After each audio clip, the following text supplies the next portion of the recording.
guy who tests all this equipment for a living. So Larry's going to do a little presentation. And behind me is Todd Adams. Todd Adams is the owner of Lancaster Avionics.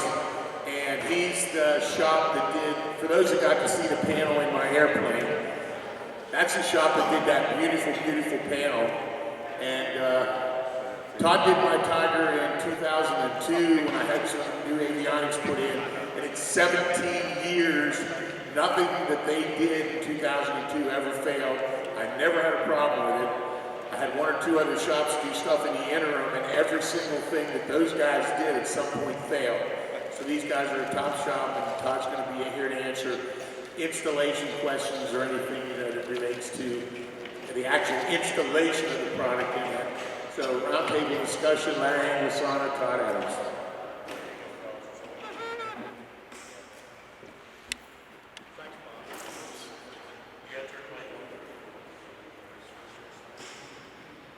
There you go. Test 1, 2, 3, test 1 through 3. Thanks, Bob. Well, thanks for having us here at this convention. We don't get to get out much. At least I don't get out much. But cameraman saying, come on over. For folks that don't know me, I'm Larry Anglisano. I'm the editor-in-chief of Aviation Consumer Magazine. I'm also the editorial director of the aviation division at Belvoir. And not only do we have Aviation Consumer, we've got Aviation Safety, we've got IFR, we've got kit planes, and of course there's AvWeb.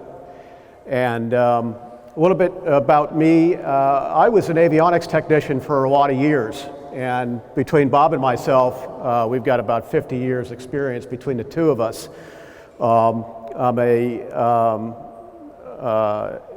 seaplane pilot, land pilot, glider pilot, and crew Pilatus PC-12.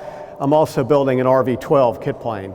So avionics, I know, are daunting for even professionals like Todd to figure out, but we do a pretty good job of it by listening to folks like you that have a lot of questions. And I know there are more questions now in the avionics world than ever. You know, when I started doing avionics back in the late 80s, things were easy. Put a Bendix King Silver Crown Plus line of avionics in, a couple of nav comms, maybe an intercom, and you're good to go. Today, as you know, it isn't as easy. And so what we're doing here with this Avionics Boot Camp presentation, it's a presentation I brought on the road for a couple of years. And we're going to do a roundtable sort of discussion here with Todd. Talk about some of the issues that folks like you are dealing with as you upgrade your airplane. And it's not an easy task, and hopefully we can make it more clear. So, next slide, Bob. Yes, sir. You got it. So before we start, in the February issue of Aviation Consumer, we did an avionics satisfaction survey. And like previous surveys, consumers seem to be pretty happy. As the titles say, folks are happy with new technology, but maybe not so happy. You want a pointer? Yeah, will it work?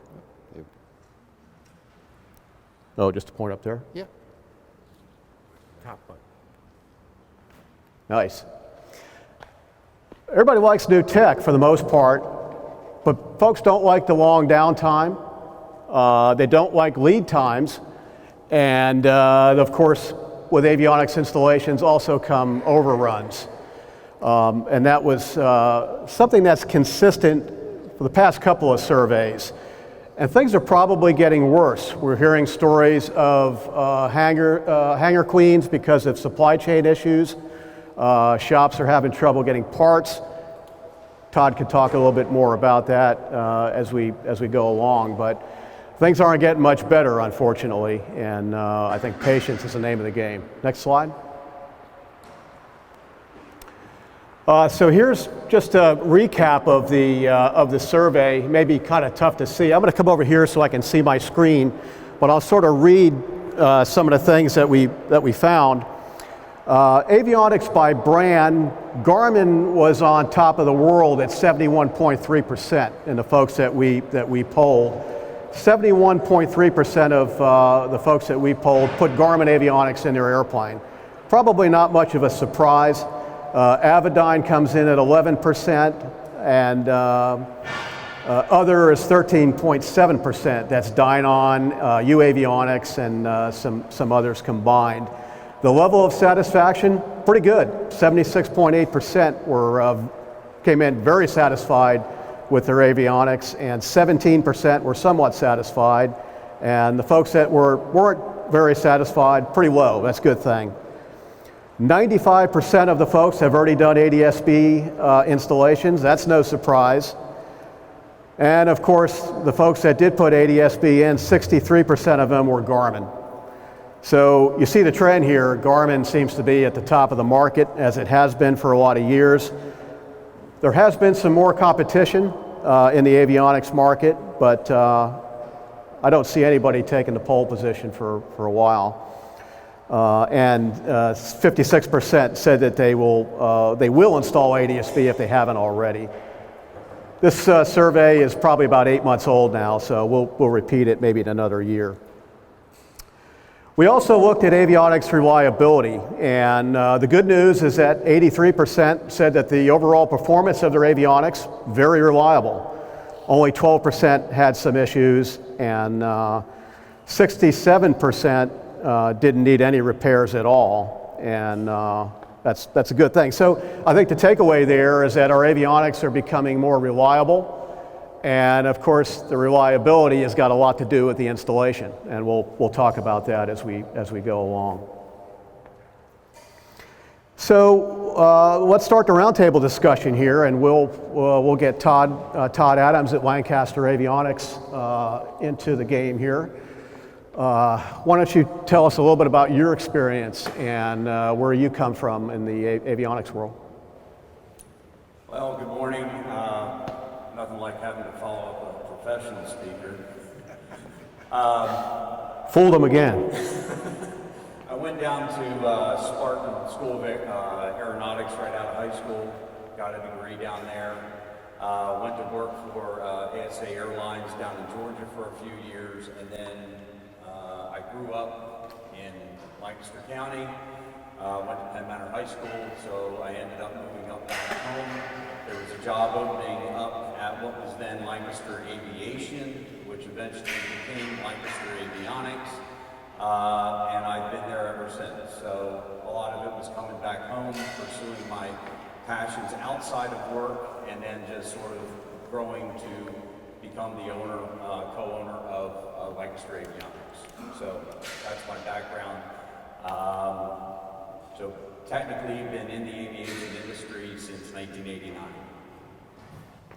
You know, this is a treat for me, and it's a real utility for you folks in the audience to be able to have somebody like Todd that you can talk to here, and I'm hoping that some of these questions and some of these topics help you as you venture on avionics upgrades. Probably one of the more expensive upgrades you can make to an airplane these days, maybe aside from an engine, although sometimes avionics are more expensive than engines. Sometimes avionics upgrades are more expensive than airplanes, and that's something that we've seen for a number of years. So we don't even talk about that anymore because, well, it is what it is. So Todd and I had a chance to talk about avionics upgrades over the past week or so, and it's been an interesting conversation. And, you know, front and center in the conversation is, how do you choose an avionics shop? What's the best way to figure out where to bring your airplane?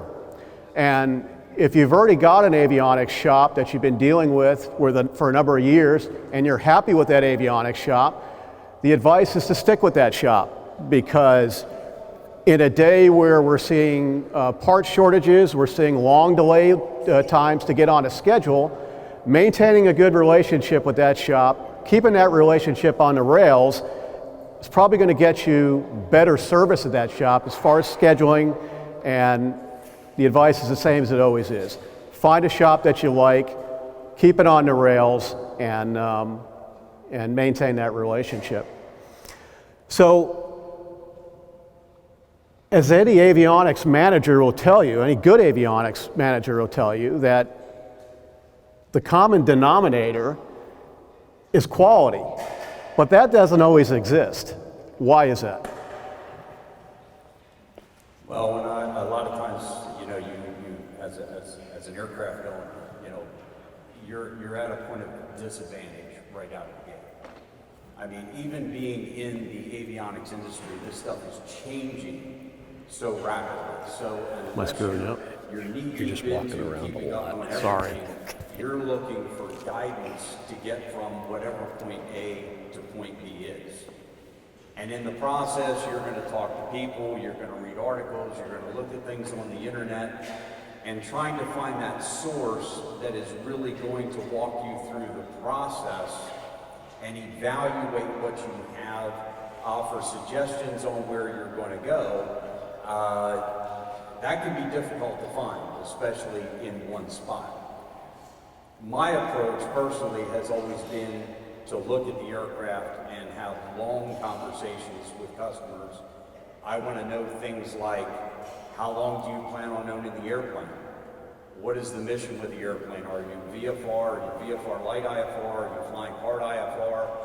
There's all sorts of things, and we're not even talking about the equipment yet. But these things become critical in assessing what you should or maybe should not do. I mean, obviously, if there's something that you want, well, then the conversation kind of ends there. You tell me what you want, we make it happen. But most people that I talk to are looking to get value for the dollar based on the mission, so on and so forth, so we'll have that conversation. There are other shops out there that will take that time to do that. We're not the only game in town. I can just tell you what I'm doing there. But when you get to the point of, and it was funny, Larry and I were talking about this, if we weren't doing what we were doing right now, we've both considered just doing sort of an online pay-for-hire consultation for aircraft owners to say, okay, let's walk them through the process and then actually develop a quote request that then that aircraft owner could distribute to 5 shops and get responses back. Because the truth of the matter is, and I don't mean this in a derogatory sense, most aircraft owners don't know what questions to ask. What are you getting? You could go to 5 shops and say, I want a pair of G5s and a GFC 500. You're going to get prices that are all over the place without understanding what the differences are between the prices.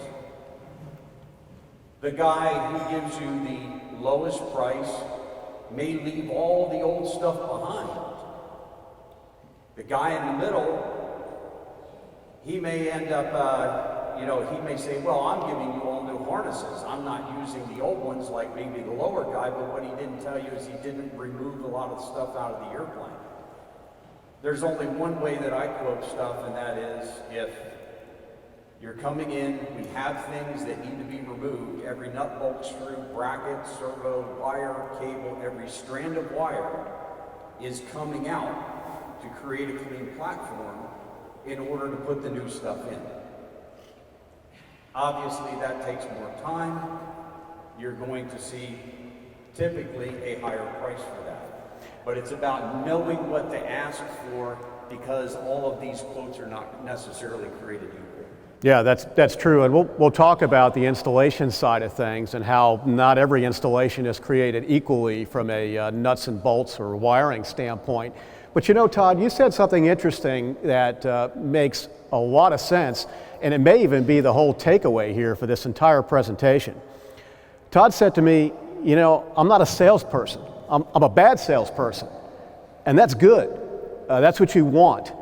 You know, when you go into an avionics shop, and I did it for a lot of years on the shop level, beware of somebody that's trying to sell you something. And you know, hey, we're all smart people. We've all spent a lot of money on stuff, and we know when somebody's trying to sell us something. And Todd said something interesting. You know, he's not going to try to sell you one particular thing. The job of an avionics shop, not only is it to get the installation right, hopefully the first time, make it look good, make it work good, make sure the airplane gets out of the hangar in a reasonable amount of time, but the important job of an avionics shop is to help you make the right decision. And that's what you're looking for when you're going into a shop. You know, hopefully you go in with a little bit of knowledge. And that's what we do at Aviation Consumer. You know, we write these long drawn out articles and we research it. And the takeaway is, well, we're presenting you this so you can go into an avionics shop and you've got this much more knowledge so you can actively be involved in the planning process. So what is that planning process? Well, you show up at the avionics shop, preferably with the airplane. And I think it's a good idea to start the conversation with a new avionics shop or even an existing that you're a customer of with photos. Send a photo of the panel, send a photo of the outside of the aircraft so they can look at the antennas, get a general idea of what they got to work with, and then show up at the shop, climb into the airplane with somebody like Todd that knows what they're looking at, and a lot of avionics shops don't have a lot of knowledgeable people. I mean, that's just the way it is. But the experienced shops do, and the experienced shops and the good shops put the right person with the customer. And sometimes technicians aren't the right people to be talking to customers. Entirely different subject, but I think we've all been there. So there's a certain amount of consulting that has to go on the shop level. Unfortunately, that doesn't always happen, and here's a guy that knows how it's supposed to be. Not a sales guy, and that's probably a good thing. Let me interrupt you there for 1 second, Larry. You know, I tell customers all the time, whenever you're considering an upgrade, the most important part of the process, you can have a lot of guys out there that can do really good work, but the architectural stage, the planning stage is the most important. I mean, we're living in a world today where a single decision today can have impacts down the road. So if you're not having the conversation, it would be easy if you said, okay, I want a widget when I come in here, and I just sell you and install you a widget. But then what if by installing that widget, it prohibits you from doing something else without removing that widget and going with something else? The architectural stages, you know, we are living in a world of avionics where one choice affects future choices more so than any time than I've been doing this for over 30 years. You know, who wants to hire an architect, build that house, the frame's already up, and then the wife says, oh, I wanted that oversized jacuzzi tub. You're going to have to start ripping out walls and redesigning and redoing things over again in order to make that work. That's what you want to prevent. Yeah, and that's a sign of a good shop right there. Somebody that has the vision to look at the panel, look at the avionics package that you've spec'd out, you're ready to pull that trigger, but a good avionics person is going to look at that decision and they're going to say, okay, let's look down the road 2 years or 3 years or 6 months, okay? And what does this mean for the interface as it matures, as new equipment comes out, and as your mission may change? Lots of moving pieces when it comes to selecting avionics. And again, the key is to find a shop that you can talk to at your own pace. Find a shop that's patient to help you sort it all out the first time. You sort of get one shot at this, at least the initial big installation, and it's really important to get right the first time. Doesn't always happen, especially at a shop that's trying to sell something that they may have in stock or something that they may get a manufacturer's incentive back on. Bad business. So Todd, let's talk about downtime versus cost. You're shopping maybe 3 shops, which is probably a good way to get a quote for a major avionics installation. One thing you're going to be looking at is downtime, and the other thing you're going to be looking at is cost. And you know, it's difficult to balance. What's it looking like these days? It really hasn't changed since I've been doing this. I mean, there's 3 things involved. There's the quality, there's the downtime, and there's the cost. It's like any other business. As the consumer, you can dictate 2 of the 3, whichever 2 you want, the 3rd becomes not negotiable. I would hope, being in aviation, that the one common denominator for everybody would be the quality of the workmanship that gets done.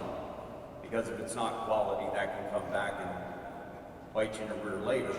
But assuming the quality, I mean, I've put out quotes before, and I actually had a guy come back to me and more or less try to throw the price back in my face at a later date when he came in for something else.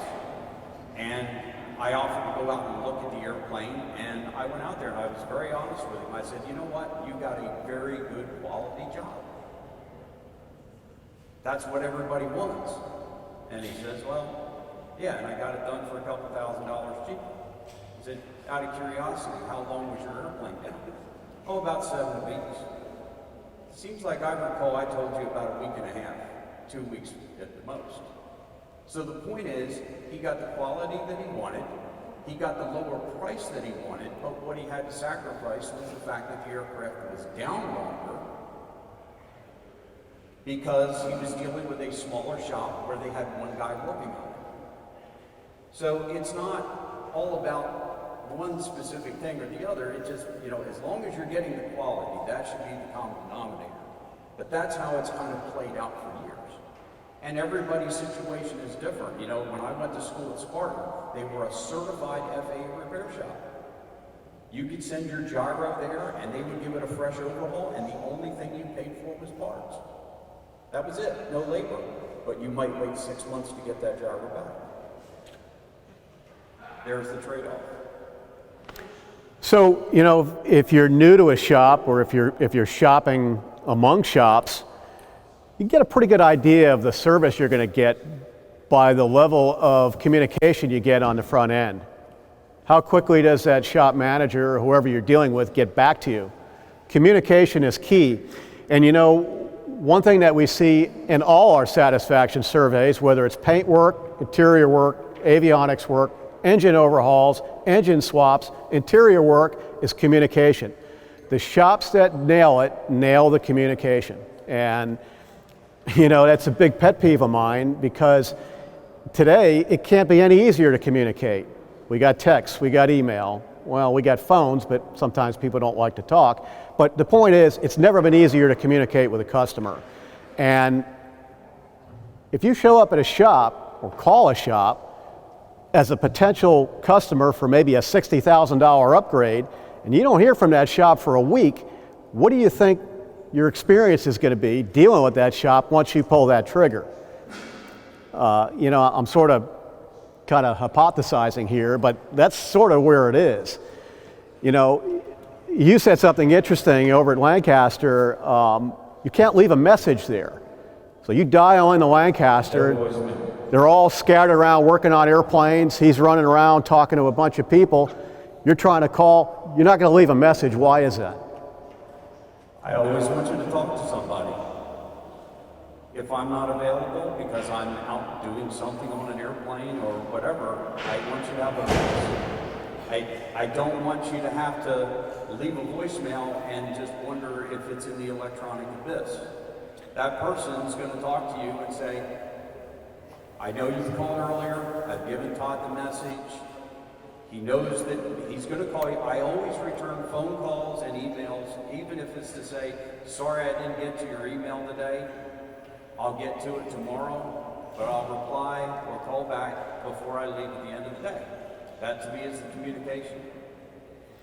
There's a shop that used to wrench one of my motorcycles. Good shop, small shop, and respect for the fellow's work. But it's a 1 or 2 man shop.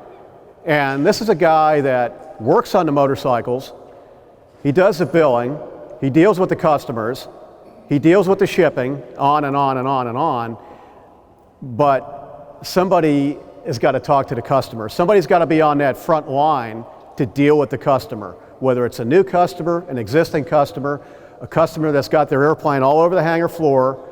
Somebody has to be a front man or woman.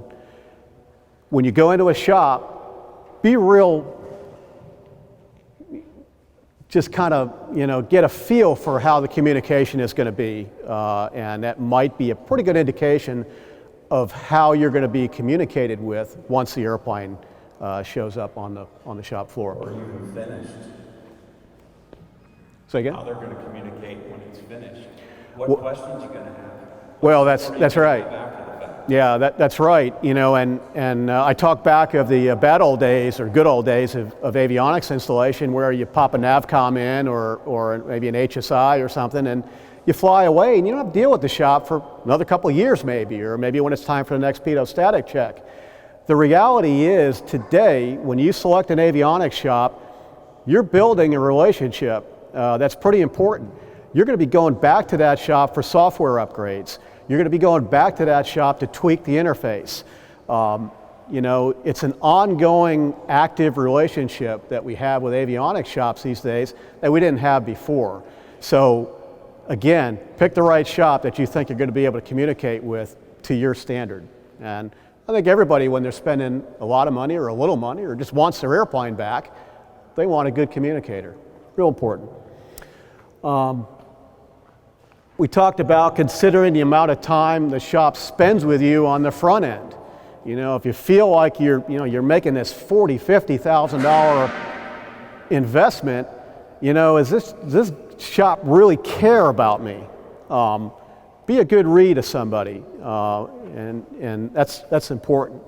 Were all the options laid out? Okay, so if you go into a shop and say, okay, I want a couple of Garmin G5s and a GTN 650. Okay, great. I'll put you on the schedule for 2 weeks from now. Well, that's not really what you want to hear. You know, you want somebody to say, well, okay, a couple of G5s and a 650, but you could also do maybe a Garmin 256 or GI 275, right? Is that what it is? 275. Or maybe for this kind of money, let's put a quote on a bigger screen EFIS. And you know, now you've got all your options in front of you. It may be more than you wanted to spend, or it may be pretty close to what you were going to spend. And a good, savvy avionics manager, avionics salesperson on a shop level is going to present all of those options to you so you don't have buyer remorse. You know, there's nothing worse than buyer's remorse. It's going to happen because you're going to put something in and maybe 6 months, a year down the road, there's going to be something else that replaced it. That's the nature of avionics. It's been that way for a long, long time, but find somebody that's going to give you all your options, not just sell you what you want right then and there. Right? Yeah, what services do you expect after you fly the airplane away? You know, we talked about building a relationship with avionics shop. What goes on after you fly the plane home? So you do an acceptance flight, or you pick the airplane up, you pay your bill, shop goes over the paperwork, and thanks a lot, finally got rid of that one. Next, what happens with that customer that flew away? What can you expect on a major installation these days? Well, I mean, we just delivered an airplane the other day, and I have a customer that is very in tune with actually reading the pilot's guides. Sorry, but you know, a lot of people don't read them front to back and really understand them, and that developed a number of questions. In fact, he started asking more questions than is actually typical of the typical customer. He sent his questions to me in emails. I had to look up answers, go referencing through the pilot's guide.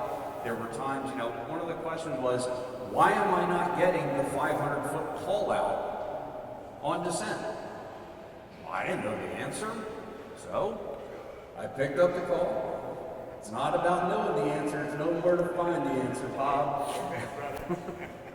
So anyway, it took me about an hour. I ended up talking with Garmin about it, and what it turned out to be that he was reading this in the pilot's guide about this 500-foot call out, but he was looking at the wrong section of the manual because his aircraft was not configured for TAWS. You had to either have TAWS A or TAWS B in order to get the 500-foot call out. So, but I spent that hour answering this question, and now he's satisfied with that. You know, so it's the questions after the fact. Another thing, you know, when you're going through looking to get a quote, you know, you sort of getting back to what we were talking about earlier. There's another key one for you. Ask them what you're going to be responsible for when it's done. Are you going to have to fill out all the new warranty registrations, or is the shop going to take care of that for you? Warranty registration is kind of a funny thing.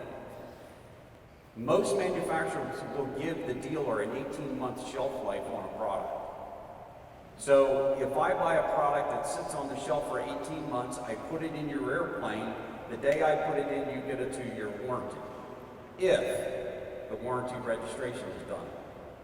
If the warranty registration is not done, you've got 6 months warranty, because it goes by the point that it shipped from the manufacturer when the warranty registration isn't done.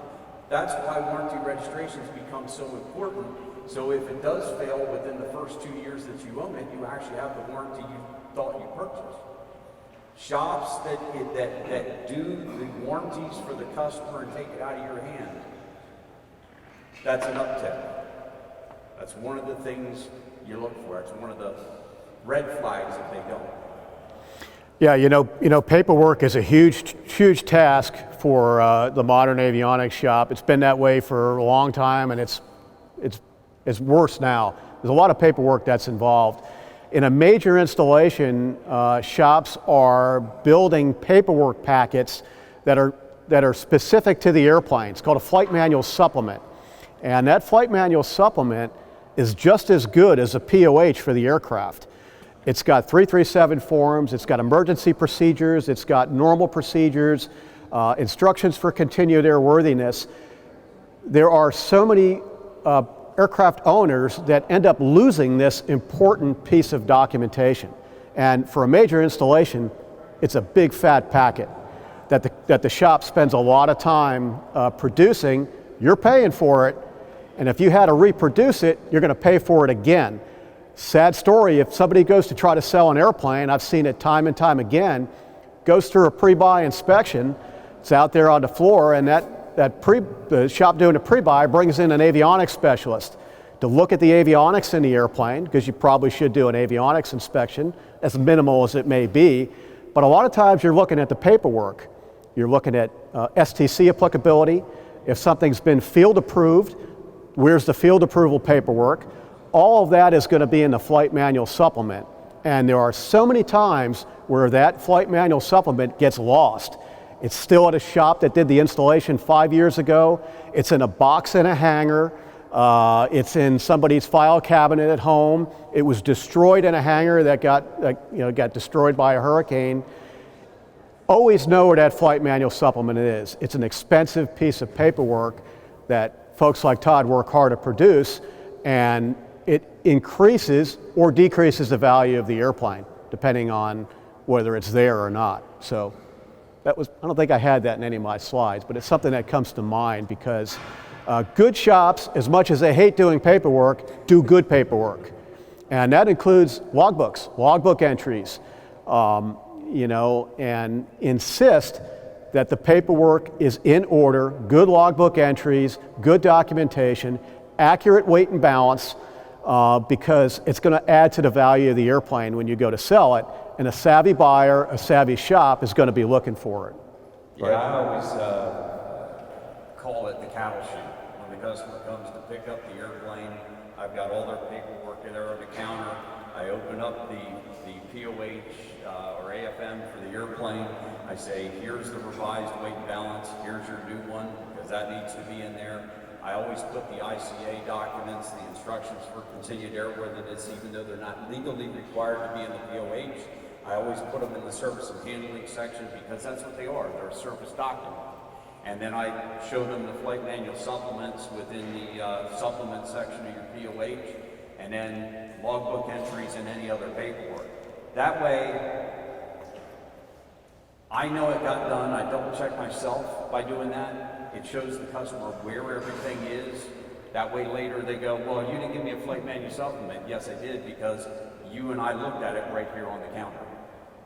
It eliminates that, and it just makes everybody feel good at the end of the day. But that's another thing that you want to look for at the end of the day when you go to pick this up and pay for it, that you're being shown where all of this stuff is, because every one of those things is technically required before you ever lift off the ground. If any of that stuff is missing, that aircraft is technically not approved to fly from a legal standpoint. Yeah, that's right. And even if you do keep track of it, you keep it in the airplane where it's supposed to be, read it. There's a lot of good information in there. You talk about, overcoming the learning curve, and there's a huge learning curve with avionics these days. But a flight manual supplement, aside from the pilot's guide and all the iPad trainers and all the other stuff that manufacturers offer to learn how to operate this equipment, the flight manual supplement is a good source of knowledge. From emergency procedures to normal procedures, especially for autopilots. Do you know how to pull the power off a trim servo? Flight manual supplement is going to tell you how to do it. There's a reason why the flight manual supplement, from most, if not all, autopilots, talk about a pre-flight procedure, and it's really a good resource to read through that flight manual supplement. Now, on that note, specifically with autopilots, if you're getting a new autopilot put in, ask your shop to email you a copy of the flight manual supplement ahead of time, because a lot of these new autopilots have things like, underspeed and overspeed protection, and you can watch all the videos in the world on how to operate this thing, but understand they're only showing you how it operates in that airplane that they're using, not yours. You may have a Grumman, but you may be looking at a GFC 500 autopilot demonstration in a Bonanza, okay? Look at the limitations section within the flight manual supplement, because that's going to tell you what speed at which the underspeed or the overspeed protection is going to happen. Because I actually had this had this happen to a customer. They got surprised on the approach because they're typically used to going in slower, and at that moment when they reached a certain threshold, the airplane wanted to nose over in order to increase the airspeed. So, just a piece of advice there if you're getting autopilots installed. Huge source of knowledge, flight manual supplement. One more thing on this slide, then we'll move it along, but what's typical warranty on workmanship? What should you be looking for? Well, that's kind of all over the place. That is a shop-to-shop thing.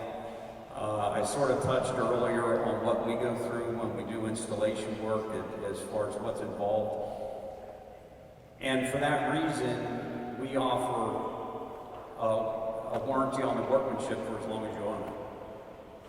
I mean, if we happen to run a coax behind a heater duct where it didn't belong, and 10 years later the heat coming from the duct melts the center conductor through the dielectric and it shorts out on the shield, I'll fix it at no charge.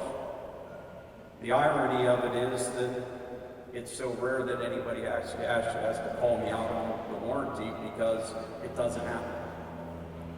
But that's one of the reasons why we offer that warranty.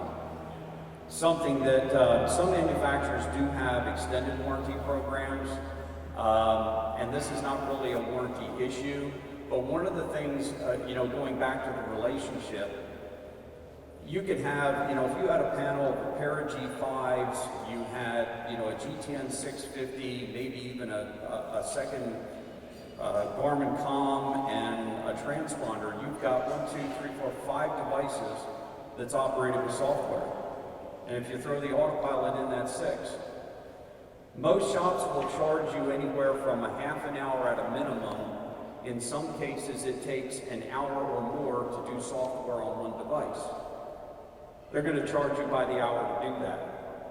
We offer the software updates for anything we install at no charge for as long as you own it, because we want that relationship. So what is the shop that you're dealing with going to offer? Are they going to offer something similar, something different, not at all? Good questions to ask. Next slide, Bob, read.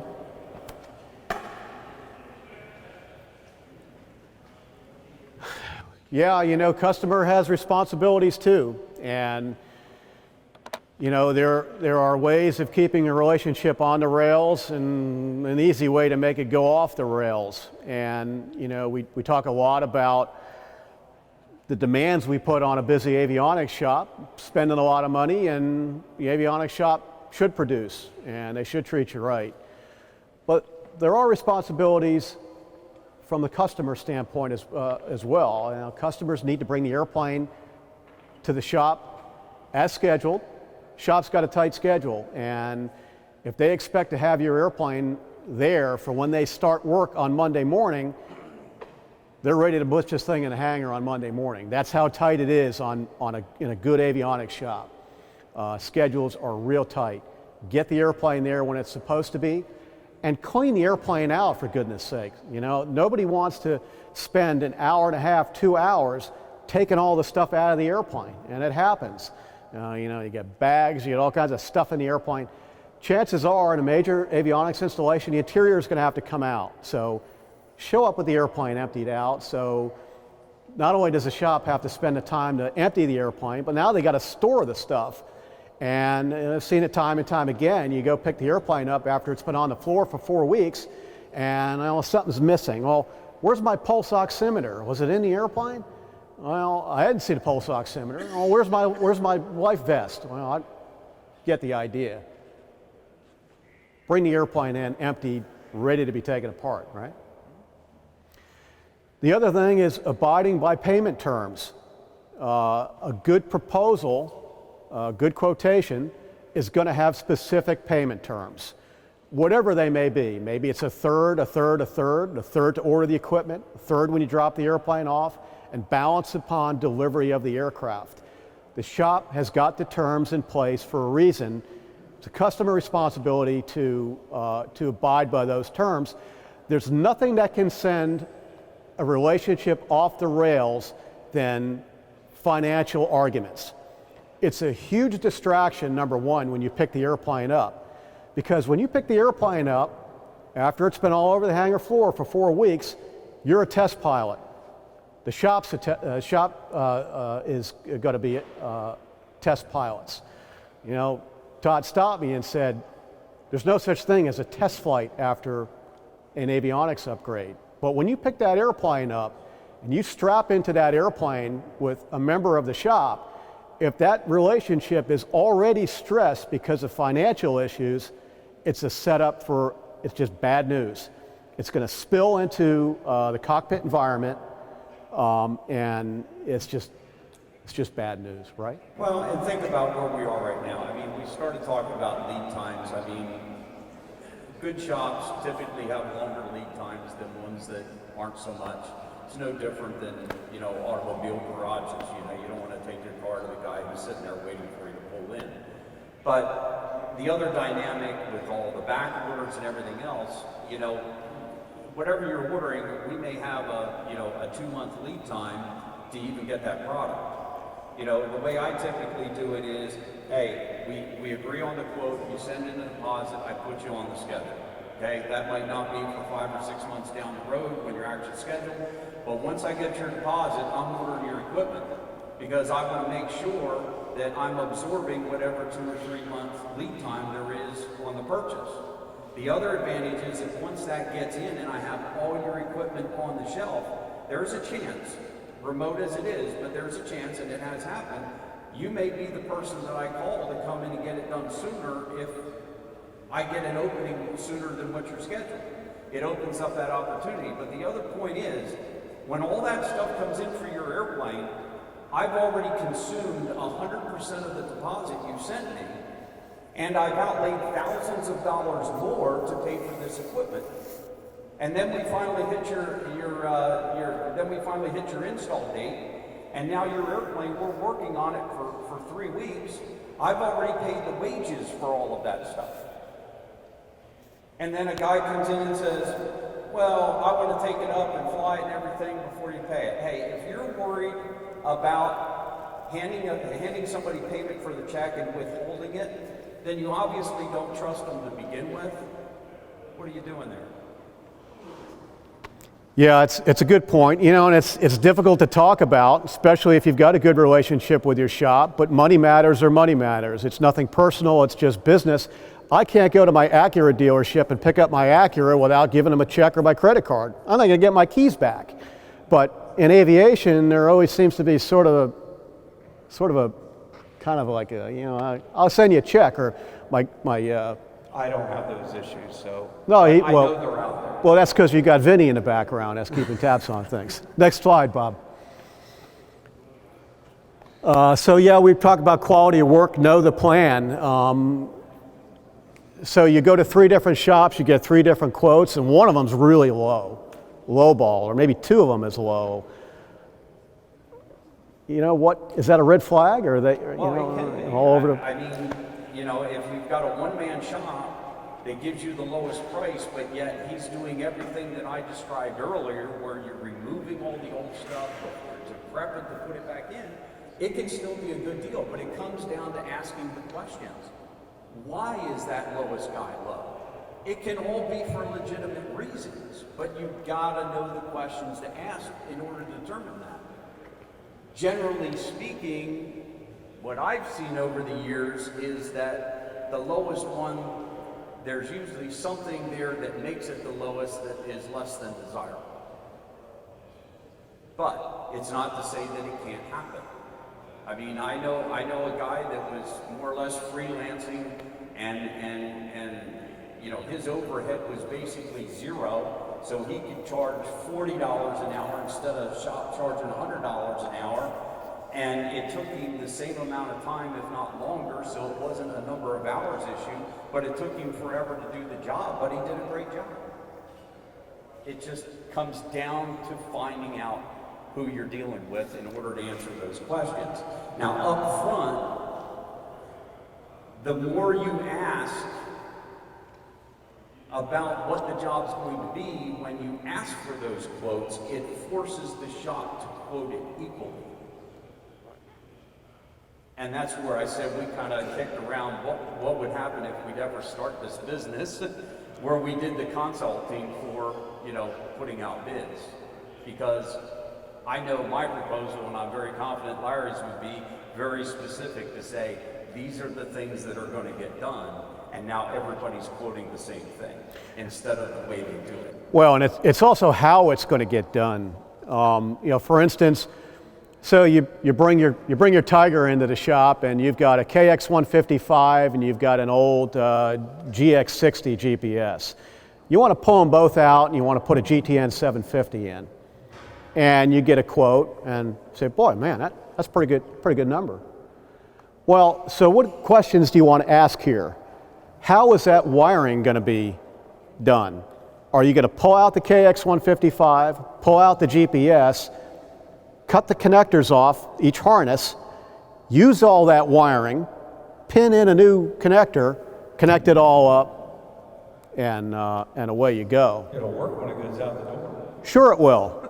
Sure it will. It may work well, but it may not. If the wiring for that KX155 or wiring for that GPS, especially the coax cable that runs up to the antenna, isn't up to snuff, well, okay, you know, that 750 works, but I always had this noise in the audio. Man, that shop, man. Well, not all installations are created equally. And as a customer, that's what we're talking about as far as being informed. When you go into a shop, okay, how much of my existing wiring are you going to use for this installation? Well, I'm going to use the existing wiring. Okay, well, how about you quote it by removing all that wiring and give me a new harness and see what the numbers are. For some people, it may not be a big deal. You know, the cost savings may be worth it. But if you're pulling out a KX155 and a GPS because they're not working real well, you've always had this annoying noise in the comm receiver, or, you know, a transmitter has never really been all that good, well, maybe it's time to dig deeper and change the wiring, or look at the antenna system. You know, does the quote include a new comm antenna or a new comm wiring? Most of the time it won't, unless it's something that needs to be changed. And again, we're back to that consulting point where a shop is going to say, hey, you know what? The comm antenna on the top of that Grumman's looking kind of cruddy, you know, the base of the antenna is looking like the seal is worn. You may have some corrosion at the base of the antenna. The fiberglass is starting to get worn. You might want to change the comm antenna. Instead of just a slap and go installation, you fly the airplane away and you call the shop next day and say, you know, I flew this thing in wet, bumpy clouds and I got all this noise in my receiver. Well, yeah, you got a crappy comm antenna. Well, why didn't you tell me that in the beginning? Well, I thought you wanted to save money. Well, and I'll tell you where a lot of this came into play, to sort of touching on something else about installations. Back in 1998, when Garmin came out with the 430W, we all know how that hit the market. I mean, it consolidated things. It actually was cheaper to do one of those than it would be to do a separate GPS and a separate NavCom. And it really became apparent because every shop who had been putting in a KLN94 GPS with a KX155 automatically thought they were qualified to put in a 430. If you knew how many phone calls that I got from Garmin in that instance to say, I know you didn't install it, the customer saying that his old 170B radio was better than what this new radio is. Can you look at it for us? There were a lot. It's not just about the wiring, it's also about the shielding of the wiring, and it's also about the routing of the wiring.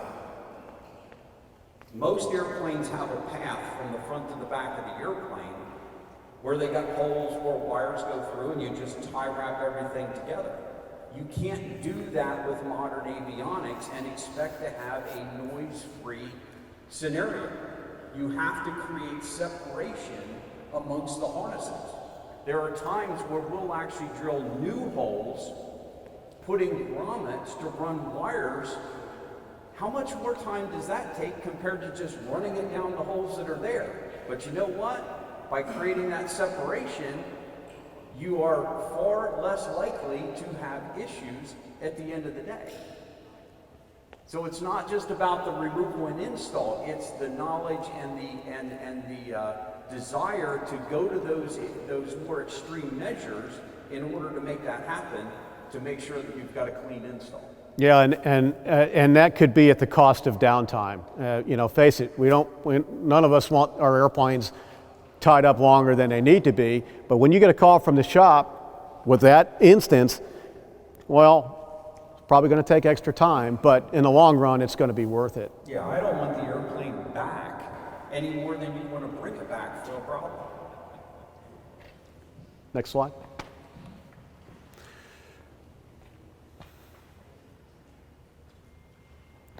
Ah, yes. New panels. You know, the nature of avionics these days is that we can't put big square screens in round holes, and that usually means new instrument panels or major modifications of the existing instrument panel.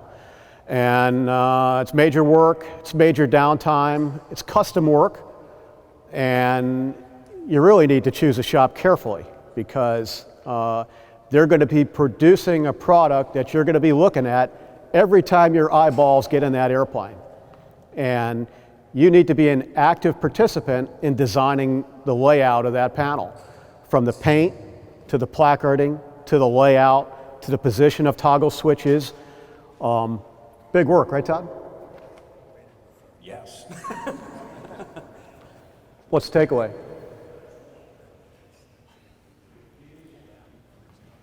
Huge topic. Yeah, I'm Complicated not topic. sure where to begin on that. Again, I mean, it goes back to the whole architectural and planning side of things. You know, we deal with some older airplanes that don't even have standard T configurations. The desire is to get it into a more standard T configuration. That generally means new panels. You know, there's a few reasons why we go to new panels. One case is you really don't have a choice for the same reason Larry said. You can't fit big square things into round holes. And whenever you end up doing something on the pilot's panel, it almost inevitably means you're doing the whole thing. You know, to have one side that looks all fresh and clean and have an old piece of plastic that's cracked sitting on the right side, it just doesn't happen. When you get into panel replacement, you know, we talked about the paint, the engraving, but what about lighting?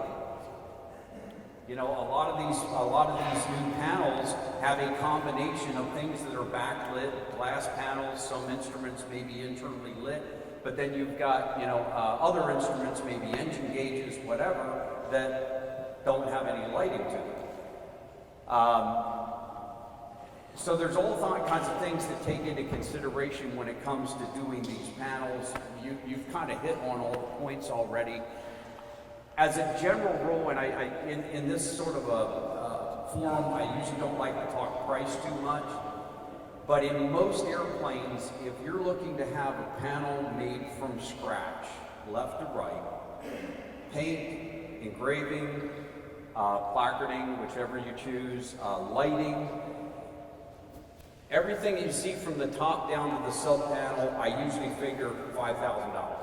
You need to go into it with that mindset that that's about $5,000 worth of work, whether you get it cut on a CNC machine or whether a shop hand cuts it, whatever. That's generally the ballpark figure that I look at. So that's usually a bit of an unanticipated of what's involved in doing the panels. Yeah, you know, and another big area of conversation that we probably won't get into here today is what's a major modification as opposed to a minor modification. Well, major modification when it comes to fitting a new instrument panel is dealing with structural components of the panel. A lot of shops will say anything that's got a bend in it may be considered structural. So have a real conversation with the shop when you're sitting down to talk about a new instrument panel and ask the shop, is this a major or minor modification? Are you going to have to get a field approval for this panel? If you're sourcing the panel from a third party, does the panel have PMA or STC approval? Or are you modifying the existing panel and not making any major structural modifications? Big difference in price, big difference in downtime, huge difference in the amount of effort that's involved. And even at the minimal amount of work you can do, it's still big work. Well, and just talking about the downtime of things, whenever you do a panel, figure your airplane's going to be down 6 weeks, 4 weeks minimum. And just to walk you through that process, let's say, the shop's going to build the panel themselves. You drop the airplane off, the first week is getting it all taken apart and hopefully getting the new panel built. The second week is going to be spent at the paint shop. The third week it's going to be at the engraving shop. The fourth week is getting it back and putting everything in. Well, now you've got checkout, calibration times, everything else, because you can't do any of that until the panels come back.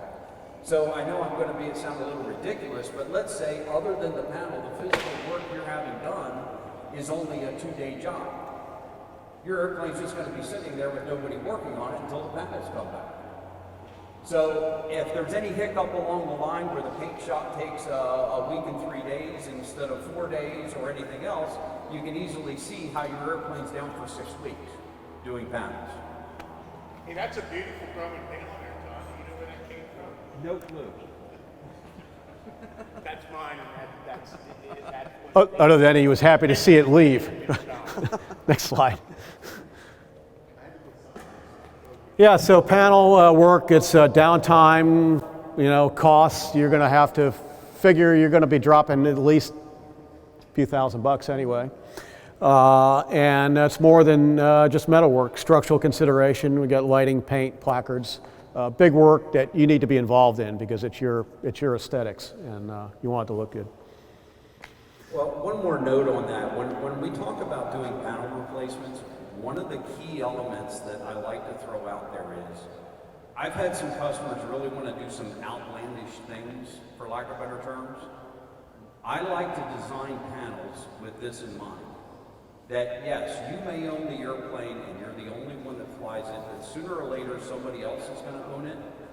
And even in an emergency situation, if somebody had to fly your airplane, can they, within reason, figure out the placement and buttonology and layout of the panel?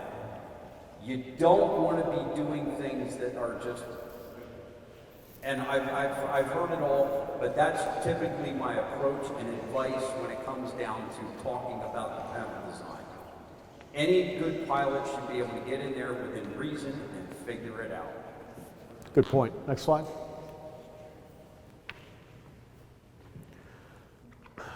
Another good one, which EFIS? It's the meat and potatoes of avionics upgrades these days. Out with the round gauges and in with EFIS. There are lots of good reasons to upgrade to EFIS. Most major EFIS systems for certified airplanes, there's a provision for removing the vacuum system. Vacuum pump comes off the engine, all the vacuum lines and all the fittings come out, everything is cleaned up, and now you've got a all-electric airplane, which has got other considerations too, like electrical system and alternators and batteries and all that. But how do you pick which EFIS is right for your airplane and your budget? Next slide. So, you know, we've got major upgrades. Garmin's G3x Touch has got a STC. That's the first STC, and that Grumman Tiger went out to Kansas and flew it last year. And that STC list has grown to hundreds and hundreds of airplanes. Garmin G3x Touch. Think of it as a retrofittable G1000 of the day. And what you see here in this Tiger is a 10-inch G3x Touch primary flight display. To the left of it is a G5 EFIS for backup. That's a second 7-inch screen in the middle, which also serves as an engine monitoring, Garmin's EIS engine instrument system. And then you've got a stack of traditional, if not latest and greatest Garmin stuff. So, you know, if you're not sure what EFIS you want for your airplane, that may be the place to start. Everybody here's got a Grumman, right? Well, Grumman's on the AML STC list, so it's fair game. Put a price on it and kind of see where that price falls within other stuff. Any thoughts on the Mega G3X upgrade for Grumman's? It's more of a general comment with the large screens. From my own personal position, if you were to ask me, Todd, how do I justify a 10-inch screen? Whether it's a G500 TXI, whether it's a G3X, I can't get you there. When you decide to go big screen, you're doing it because that's what you want to do. If you're looking to get value for the dollar, okay, as far as functionality, redundancy, that sort of thing, you know, it's sort of like comparing a GTN 650 to a GTN 750 or an Avionics 440 to a 540. The minute that you go to big screen, you're doing it because you want to. Not because so much you're trying to justify the dollars, replacing old stuff and gaining redundancy and so on and so forth. That's what the other products, which I'm sure are going to come up with, like the G5s, the GI275s, there's a lot of value for the dollar there, but I just wanted to sort of make that distinction between the big screens versus the small screens, because the conversation becomes different. Yeah, and the conversation might turn to something like this. So you've got an airplane with traditional round gauges with a vacuum system, and here's one EFIS potential, 2 Garmin G5s, G5 attitude indicator, and also G5 electronic HSI. Fairly simple installation. A lot easier than a G3X Touch, right? Simple is a relative term. Simple is a relative term. I've seen G5s that were installed simply that in some cases weren't even legal. You know, the funny thing is a pair of G5s or a pair of GI275s or even a single Aspen display, they all three of those cost about the same amount of money to physically put in, because you still have the basic elements. I'm going to sort of get off topic a little bit and just sort of throw autopilot in there because there's a point here. The price on autopilots has dropped about a third, okay? But they're still one of the most single expensive things that you can do in an airplane. The price dropped because of the cost on the equipment. And the shock of the look on customers' faces when I give them the final all-in price is like, oh my God, it's that high. Well, that's because even though the price of the equipment came down, you still have the roll server that goes in the same place. You still have a pit servo. You have all the same basic elements, Just like with a pair of G5s compared to a pair of 275s, you're still tying into the static system, you're still tying into the pitot system, you're dealing with a magnetometer, it has all the same basic elements. You know, it's the same argument of, you know, you can pick any GPS navcom, whether it's a used 430 on up to a brand new 750xi, and the only difference in price in most cases is the cost of the equipment, because the installation has the same basic element. I have a question quick. Does that qualify as a TAA panel or not? Yes. It's kind of like right Yes. on the bump. Yeah, if you look at the FAA's definition of what a technically advanced airplane is, electronic flight display, IFR GPS, autopilot. Coupled autopilot. Big difference. Okay. So the G5s count as that, Yes. electronic display? Sure. Yep. Next slide. You know, and here's where it gets confusing, sifting through Garmin's muddy product line. You know, we've got, you know, back to that survey, there's a reason why 70-something% of the respondents put Garmin in, because they got something for everybody. And not only do they have the G3x Touch integrated avionics suite, they've got the G5s, they got the GI 275s, which we'll get to, but now they've got this G500 TXI, which is a big screen. How do you choose between a G3x Touch and this TXI flight display? You're asking me. Here's the simplest way to look at things. And I'm just going to pick on Garmin here just because they've got so much available. You basically have G5s, several sizes of the G3X, then you've got the GI 275s, and then you've got the G500, 600 TXI series. The G5s and the G3X came from the experimental market. The GI 275s, G500, 600 TXI came from the certified side of aviation. Okay? There is a distinct difference between the two. In a lot of ways, the certified stuff, and I'm going to define certified because we've all seen the ads where G5s, for example, are certified.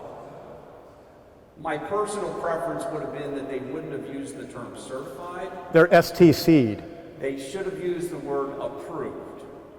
Because when you use the term certified, it implies that there's a TSO approval for the equipment. There is no TSO approval for a G5 or a G3X. The approval is in that you pay a little bit more for the experimental version to get a piece of paper that says you can legally install it in a type certificated airplane via the STC AML.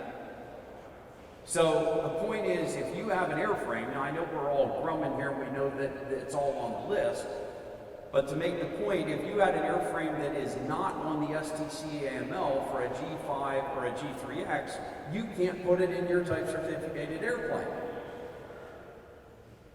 However, if we're flip the page to a GI 275 or a G500 TXI, they also have an STC AML, but they also have a TSO installation manual.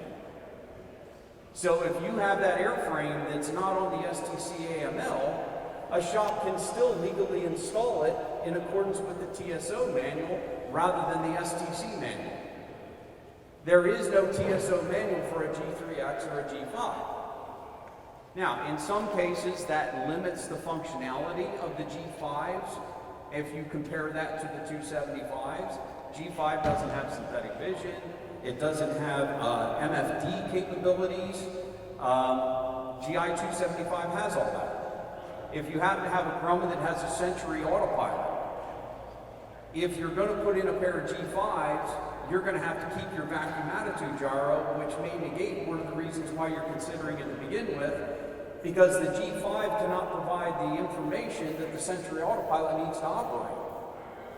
In order to get that, you've got to go to a pair of GI-275s or agree to remove the autopilot and put in a Garmin autopilot. So there's, again, I know I just threw a lot of information at you real quick, but again, it emphasizes the importance of having these conversations with the avionics shops in order to sort all this out and what's right for you. Yeah, next slide. You know, Garmin will tell you that whether it's a STC or experimental product turned certified, or something like the TXI, which has got a TSO, it tests all of its hardware to the same standards, lightning protection, all the other stuff. It's a software certification that's downgraded on a non-certified product. So the certification level of the software in a TSO'd product is to a higher level than it is for something that doesn't have a TSO. And I'll make one other point here. Let's compare, because the most common thing, most people aren't necessarily going to they're considering the big screens, but they are considering a pair of G5s versus a pair of GI-275s. Just to emphasize how much more powerful the 275s are, because they are fully TSO'd altimeters, airspeed, attitude, directional gyro, VSI, rate of turn. You can literally put a pair of GI-275s in your Garmin panel and legally remove all the other instruments.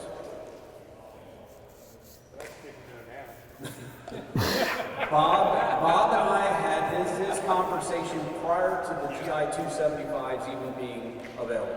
So yeah. Yeah, so the 275s were originally intended for incremental upgrades. So what you see here is, I guess, the best or the biggest solution of 275s. But the major selling point of a 275, as you can see, is out with a round gauge instrument and in with these electronic instruments. You could keep the plastic, you don't have to modify the instrument panel, and you could go one instrument at a time. If you want to stretch the budget a few years, if you want to get into the world of electronic attitude indication, you could go with one 275 or two of them. So incremental upgrades is what Garmin had in mind with these 275s, and from an installation standpoint, probably makes sense for a lot of people. And from an installation standpoint, this is where what I said earlier about choices really comes into play. Let's say that you've got an older panel, a KMA-20 audio panel, a pair of TX-155s, which quite frankly are obsolete at this point. Once the lead goes out, you're done. You know, short of spending over $2,500 per radio to get an LED upgrade through Honeywell, and good luck with that process.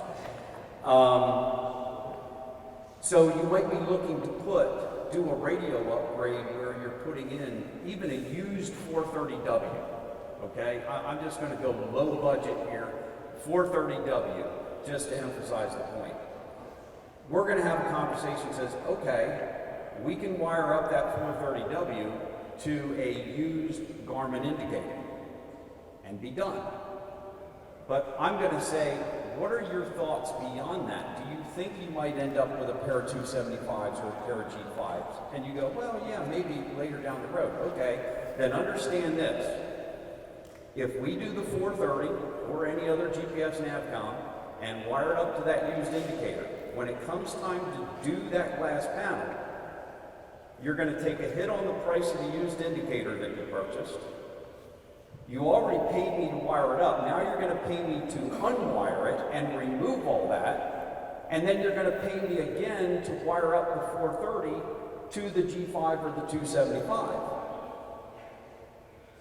So we start looking at the numbers and go, well, okay, maybe it would make more sense, instead of buying the used indicator and wiring that up, maybe we go a little bit further and at least put in the G5 or GI-275 HSI as part of that process, so that you're not paying all the extra in the long run.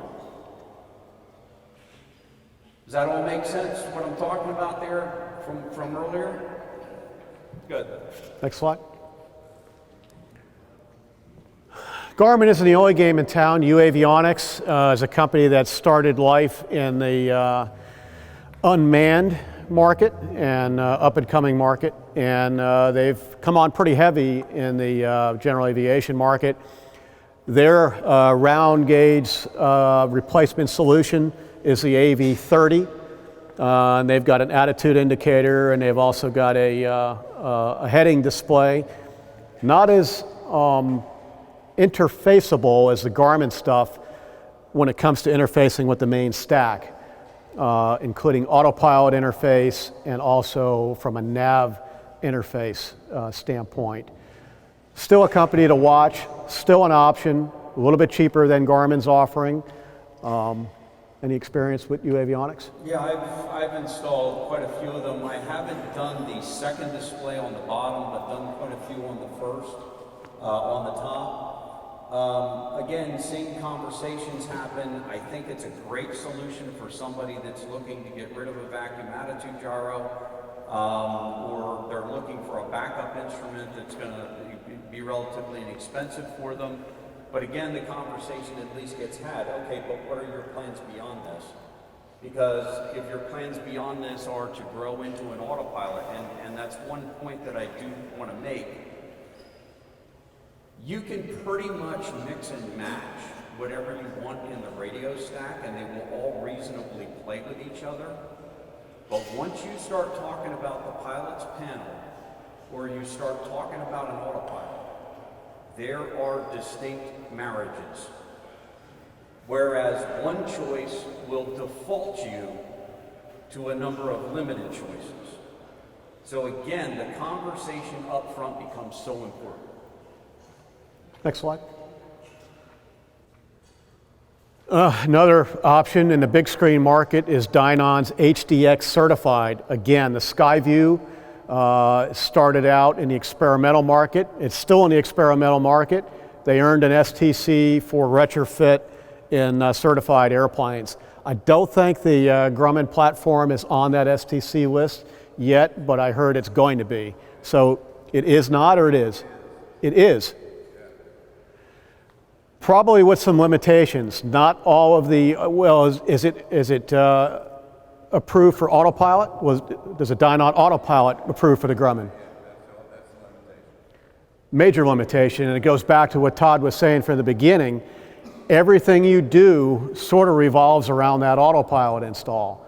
So, you know, you hang around a booth at AirVenture and you listen to the cell technique from Dynon. It almost always turns into, but the autopilot's not certified for that airplane. The display is, but the autopilot, the embedded autopilot, isn't yet. For some people, that's a deal breaker for obvious reasons. Go ahead. Almost all of our airplanes came with either Century 1s, Century 2s, and a lot of them have STEC 30, 40, 50. The AV20 compatible or the Dynon? The Dynon is not yet. Dynon is working on a approval for third-party autopilot interfaces. So if you put the Dynon HDX in your Grumman and you want to interface with an STEC 30, it's working on an additional approval to make that happen, but it doesn't exist yet. Century. Century autopilot compatible, Century 1, Century 2. It is not compatible yet. Going back to the AV20. Oh, the Avionics? Todd would know. No? I don't believe there's any autopilot interface from the standpoint, and we got to define autopilot interface, okay? Because this has been a question that has come up for quite a number of times over the years. When customers say, hey, I want a pair of G5s and I have a Century autopilot, okay? First of all, let's define Century 1 is purely a rate-based autopilot. It does not require any input from an attitude gyro. But the Century 2 and 3 are attitude-based autopilots, okay? Century 1 is more or less a blue leveler, self-contained system. That really isn't interfacing to anything. But anyway, the G5s, when you read the literature on the G5s, they'll say, yeah, we're compatible with autopilots. But what they're talking about is that we are compatible with a Century autopilot in that we can provide a heading bug signal, we can provide course data, assuming you have the correct radio coupler, and we can also provide GPS roll steering to that autopilot. And customers mistakenly think, oh, well, this will work with my Century autopilot. Well, it will if you put in the G5 HSI, because that's the unit that's supplying that data through a GAD29B adapter to the autopilot. But then they want to pull out the vacuum attitude gyro and put the G5 in place of that. It is not capable of providing the primary pitch and roll reference for a Century 2 or 3 autopilot. So if you want to put that second G5 in, you've got to keep your vacuum system, keep your AI, or 275. Yes. Yeah, you know, when we talk about autopilot interfaces, there's a big difference between just driving left-right needle, so we're tracking left, we're tracking right, we're spinning a heading bug, and the autopilot's following the heading bug. There's a big difference between that and having an attitude indicator and the ADARs provide the pitch and roll information to drive that autopilot. And that's why it takes a while for these manufacturers to get FAA approval. Driving an autopilot with a pitch and roll reference that's different than what the manufacturer originally spec'd, like in an old Century or an old Cessna system, is different than just tracking nav and heading. Well, Next. even on that standpoint, even with Bob, the next slide. 275, Next slide. we built Next slide. circuit boards with transformers that has to go in between the signal between the GI-275 and the autopilot to make it compatible. So it's not a direct connection. Do you need to do that? Yes, you absolutely have to. It's even true with some of the bigger G500 screens and so on and so forth. So again, it's not a direct connection. There's other things involved, but it works and it's certified. Okay, I have a Grumman Cougar that I'm in the shop right now. It has a Century 3, and it's an old autopilot, but the airplane is like 500 hours, and it works, the autopilot works, flash flip coupling, everything works. I was told to put 275 in it, and that's what I'm doing right now. They haven't got it in yet. But I don't need a coupler, an additional coupler, as you described for that. No, the installer will have to put transformers in to make that happen. Okay. My only point was it wasn't a straight, clean connection. Oh, the output of this goes to the input of this. You've got to have the transformers to make that work. And hopefully, the shop, and I'm not trying to pick, but hopefully the shop is very well versed with that Century autopilot and have the test rig in order to do all the alignments that are going to be needed to make it play nice together at the end. I'll find out. If not, let me know. I think last but not least is engine displays, electronic engine monitoring. You know, it's complicated too, almost as complicated as EFIS, because some engine monitoring systems are approved to replace the existing OEM instruments, including the fuel gauges, and some are only supplemental. You got to keep the OEM stuff. What do we need to know here? I'm really torn between primary replacement stuff and supplemental, because there's some drastic differences between the two. The advantages of doing the supplemental stuff, I'll just use an example. Doing something like JPI EDM 830 that basically comes packaged with all the available sensors, which is basically what you're getting with a primary replacement system. Your installation costs are going to be less and the cost of the equipment is going to be less, so there is a benefit from a cost standpoint, and you're still getting the same data. But not only that, because it's supplemental, you're also retaining all your original gauges, so therefore you also have a sense of redundancy. Because now you've got 2 tacks, you've got 2 manifold pressures, versus doing a primary replacement.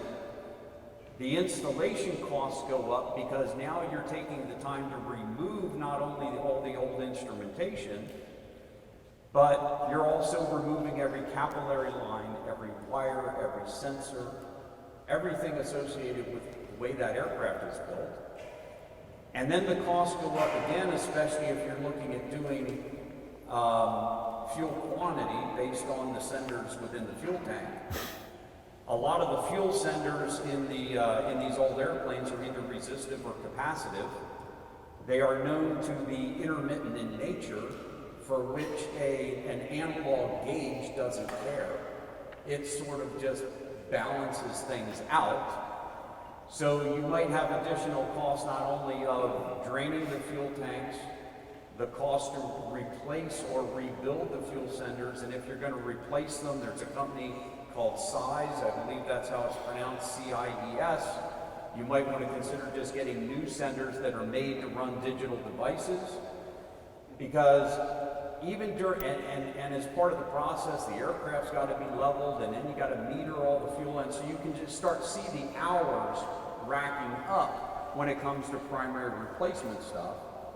Now, I know that there are some airframes, including the Cougar. I just delivered one yesterday, so if you want to talk about that afterwards, we can. That we did some engine replacement stuff because the parts are not available. If the Cougar has a tack sensor that goes out, good luck. Although I know a guy that has two now. So,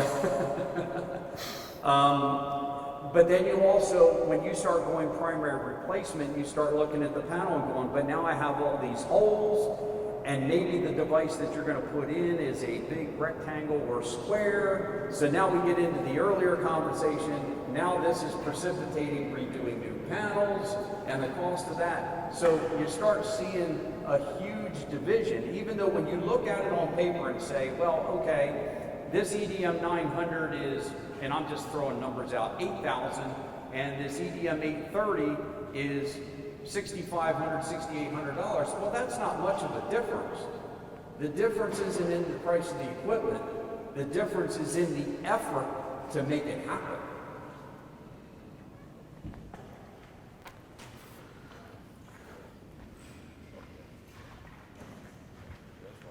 And incidentally, while he's flipping that thing, engine monitors, you can be very, very happy with them. Some people don't know the difference, and other people end up being less happy with them. But engine monitors, a lot of times you get A&P mechanics to do that work. We actually do engine monitors. And this is not a dig on mechanics, because I know some fantastic mechanics that are, you know, absolute geniuses with what they can touch, what they can see, what they can feel. And every once in a while you find that mechanic that just takes that aptitude to the whole nother level of borderline or into avionics, where you deal with all the electrons that are floating around the air that nobody can see or feel.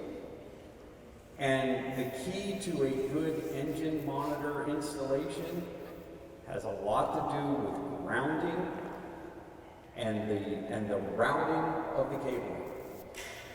You tie wrap a single EGT or CHT lead to the wrong thing, or run it past the wrong harness, you're going to have, it looks like an old equalizer on a stereo sometimes.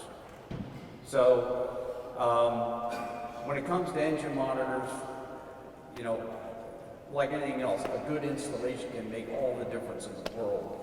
And trying to go back and change it after the fact really becomes a nightmare. Yeah, and that's an important question to ask the installer too. You know, who's going to be doing the engine part of the install? A lot of shops will farm it out to a maintenance shop that may be co-located in the same hangar. Or is the installer going to do the engine work themselves? Not a lot of, I just say a lot, but not all avionics folks are engine folks. And I've seen some pretty scary looking stuff. I've seen probe wires tie wrapped to fuel injector spiders. I've seen harnesses laid across exhaust manifolds. I've seen fuel transducers that are leaking. Really, really scary stuff. And if there's any area you want to be hard-nosed, it's being really, really particular about who does the engine stuff, because it's pretty critical. I know we're starting to roll over, and somebody's got to have a question or two, so fire away. Let's talk about it a bit, and then it'll be lunchtime, I think.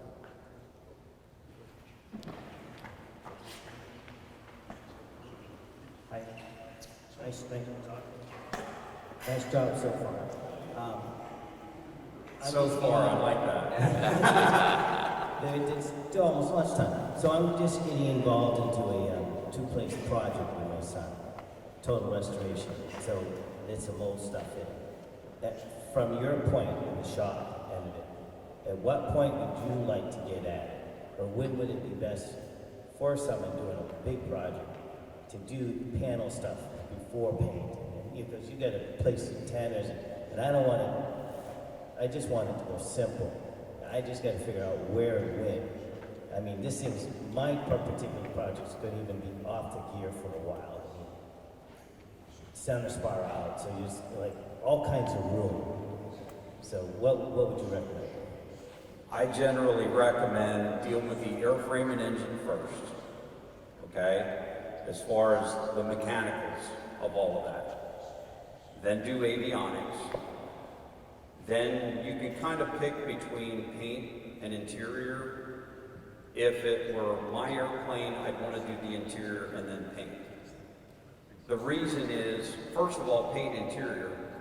Avionics is, they're going to be, like you said, putting antennas on. If you're dealing with autopilots or even removing old equipment, you might be removing brackets that are riveted to the skin that need to be filled. You don't want to be doing paint after that, so good job recognizing that. But the other thing is, I actually had a shop years ago that was a nightmare. A guy had a brand new interior done, delivered it to me. The airplane was down for 6 weeks in the summer. The leather shrunk by the time we went to put it back in. It was a nightmare. You want to make sure when you're doing the interior, especially if it's leather or anything like that, to make sure that it stays in place for at least 6 months, longer if you can. So if you can even do the interior, right after an annual, so things don't have to come back apart, let it form factor into place. It'll make things a lot easier for anybody else involved. And of course, just the traffic in and out of the airplane. Avionics is in and out and in and out. Yeah, we've got wing coverings and everything else, but there's always the potential for somebody to drop a screwdriver. Something can happen. And that's why you don't want to go in 5 times if you can only go in 1 or 2 times. And I'm thinking interior before paint, just again, because interior shops are going to be in and out of that airplane, lifting seats up over your wings, everything else. So that's what I would recommend. You said airframe, engine. Airframe, engine, at your discretion. Avionics. Yep. Okay, thanks. And my advice is usually don't schedule both 2 big projects at once. There's a tendency to say, okay, well, the airplane's going in for an avionics upgrade. Well, let's do an annual inspection too, or let's do an engine swap at the same time. Rarely does that work out smoothly. It'd have to be a pretty well-oiled relationship between the maintenance shop and the avionics shop because, hey, these are small airplanes and, techs are kind of stepping all over each other. And then there's some finger pointing, well, we're waiting for the avionics guys, or we're waiting for the maintenance guys. Well, I generally tell people, keep the projects separate, even if that means 2 downtimes. What do you think? I've had several aircraft customers go through full refurbishments. The ones that were the most satisfied were the ones that went and had each thing done at the best place. Because rarely do you find any shop that is going to be the best at everything. I know it's less convenient, I know it increases the overall downtime, but my experience, and I've had a lot of customers do complete refurbs. I mean, even fabric covered planes where it was the fabric was all stripped off, down to bare metal, and build it all right back up. The ones that go and pick and choose the different places at the end of the day are satisfied. Questions? Yeah, could you talk a little bit more about some of the options for engine monitors? I know the JPI and everything, but I know there's some other low-end options out there. Can you just talk about the pros and cons of using those Well, the three big ones are Electronics International, Insight, and JPI. From my perspective, I don't have a preference between any of them. A lot of it comes down to, again, that conversation. What are you looking for? If you say to me, hey, Todd, all I'm really interested in is EGT, CHT, and fuel flow, okay? Well, then we're going to look at maybe the EI and the JPI. We're going to eliminate Insight off of that discussion. You start saying that you want more, that could sway the conversation in different directions, you know. And I know this is going to sound silly too, but it sort of goes back to the 430, 530 days. Do I buy a 430 or do I spend the extra at the time $3,500 to buy a 530? Screen size can mean a lot to a particular customer, if for no other reason than maybe your eyes aren't as good as they used to be. It's been said. I actually had a customer point that out to me one day. He said, how many people ever bought a 530 and came in and regretted it? I can't think of none. But there were a lot that came back and ate the price on their 430 to go to a 530 just so they could see it better. And then of course, then that sort of leads to, okay, then what is the form factor of the size that you want? And then is that going to translate into, oh, well, now we got to redo a new panel if you want something big? So, unless you can specifically give me a little bit more to go on, that's sort of the general advice. Well, I saw, and I'm new to all this, so this may be totally stupid, but I saw a back and forth between the JPI and I think it was the Insight, and they said that the JPIs measured much higher than the Insight, and some people said that's because the JPIs are telling you the truth. The other side said the JPI sensors, the way they sense it is totally different. And, you know, I didn't know how to make heads or tails out of the whole discussion. I don't know, sounds like a bit of a fickle conversation to me. And it was like that guy that stopped in one day and I sort of caught him walking out and I said about ADSB. He goes, oh, I don't want to talk about ADSB, I'm going to Oshkosh to learn about it. And I told him, I said, well, I certainly hope you're going to Oshkosh for more than just learning about ADSB, because all you're going to do is go there to go from booth to booth to booth to hear how each manufacturer's is the best, instead of actually having a real conversation with somebody that's neutral to it and actually getting to the root of what's best for your airplane. So I think that's what it's ultimately going to come down to for you. Yeah, again, the installation is probably more important than the engine monitoring equipment itself. How the probes are installed, how the harnesses are routed, installation's everything as far as accuracy. Autopilots, Garmin, Trig, and Trio, right? I mean, I have a Garmin, but there's a lot of chat on the internet from time to time about those autopilots. What do you think from an installer? So let's go Garmin, Trig, Trio, S-Tech. Okay, because S-Tech is a player too. Trio, I have yet to have any experience with, so I really can't speak to that. But I can say that I believe that Trio is on the same level as TrueTrack, which of course now is run by Bendix King, which is the Aerocruise 100. Okay? If you want the least expensive autopilot that is going to give you altitude hold, it's going to be the Aerocruise 100, which was the TrueTrack. Okay? And again, don't hold me to numbers. These are just in general, but I think I need to tell you them in order to emphasize the point. I've installed quite a few Aerocruise 100 autopilots. They generally run about 12 to 13,000 installed. You may find some cheaper prices, but again, a lot of that can go back to what goes into the installation. But just for the sake of discussion, 12 to 13,000.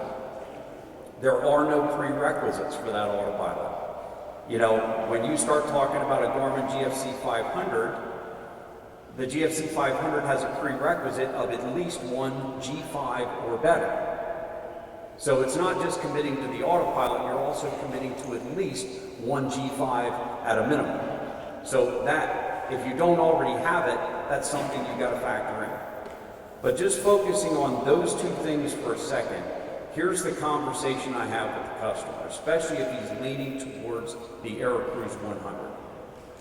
He has no G5s, nothing in the panel, he just wants the AeroCruise 100. Okay, this can be a great fit for you, but understand this is what the autopilot is. It's basic altitude hold. You have the means of driving it with a heading bug, and beyond that, it is a GPS autopilot, which is kind of unique within itself. If you have a WAS GPS certified in the panel, it will fly GPS roll steering and fly the pants off of that airplane. It also has the added capability of actually coupling to the vertical portion of an LPV. For some guys, that's all they need. And in fact, I've seen a lot of airplanes that no longer even have any VORs in them. They just got a single WAS GPS. For a guy like that, that autopilot can be all they ever need. But here's where you got to be careful. If you say, all right, I'm going to go and do an AeroCruise 100, and you come back to me 2 years later and say, you know, Todd, I think I'm interested in a G5. At that point, in my opinion, you made the wrong initial choice. Because the GFC 500, now with the Grumman, there is no trim option, okay? So the GFC 500 without trim is roughly right about $16,000, $17,000 installed, okay? That's only a few $1,000s more than the AeroCruise 200, or the AeroCruise 100. If you never do the G5, you're talking about a difference between $13,000 and $17,000. But once you put that G5 in there, if you end up, assuming the cost of the G5, that's what the difference is. The Garmin gets pushed up with the cost of the G5. But what happens? What do you get for that $4,000? You can fly VOR, localizer, glide slope. You can do the full LPV. If you happen to have an XI GPS, you can actually get into the safe glide technology. You can do altitude pre-select, vertical speed command. You are getting a ton for that $4,000. So again, this goes back to knowing what your long-term plan is, because if you put that AeroCruise 100 in and then come back later and put G5s in, you may very well have buyer's remorse, because you could have had a lot more for a little more money in the long run. Does that more or less answer your question? That's fine. Ron has a question. Yes, Ron. Hello? You mentioned talking about people who only have no more VOR in their airplane. That's fine if you only fly VFR. And yes, virtually every airport has some kind of GPS approach. But without a VOR or an ADF, and there ain't many ADF installations out there, and there's damn few NDB approaches, and they're disappearing quickly. If all you have is a GPS, even a WAS GPS, you cannot complete instrument training and practical tests for the rating, and you cannot complete an instrument proficiency check. You must be able to fly 2 different non-precision approaches, and a GPS can only give you 1.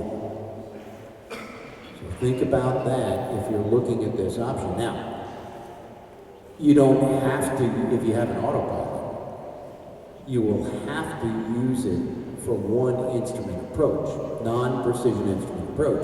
So if you have that AeroCruise 100, you can use your autopilot to fly an LNAV approach, and that will fill that square.